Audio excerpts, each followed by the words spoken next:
Hey guys, so it's Max from Amazonian Project here, and today we're looking at whether or not you actually need to cut calories in order to lose weight.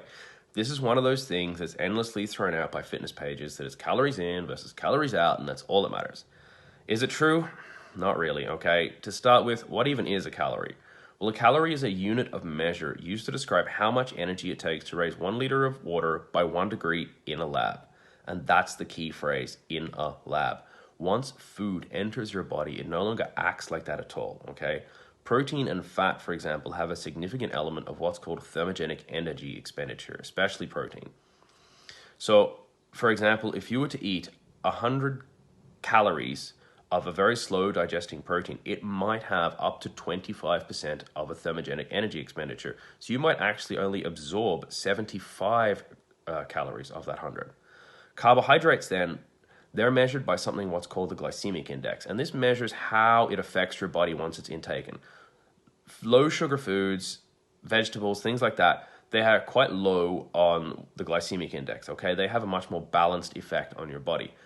Foods with a high GI, foods that are high in sugar, they have a completely different effect, and they can have a big spike on your insulin and your glucagon levels. And these have a major effect on fat storage and how your body actually processes those carbohydrates it's taken in.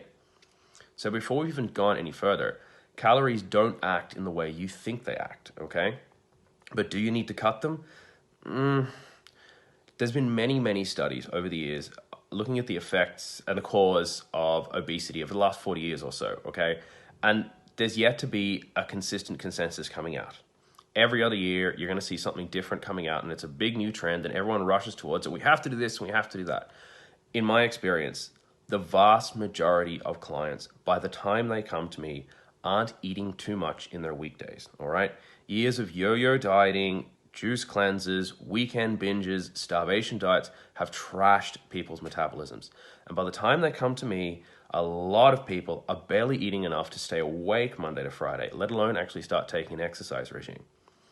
One of the major problems with very low calorie diets, especially low fat diets, is that you're not really taking in enough micronutrients in order for your hormones to function properly. If you don't have enough saturated fat or cholesterol in your diet, these aren't the enemies you've been told. You actually can't produce hormones. You also won't be able to produce cofactors to make enzymes from the vitamins you take in.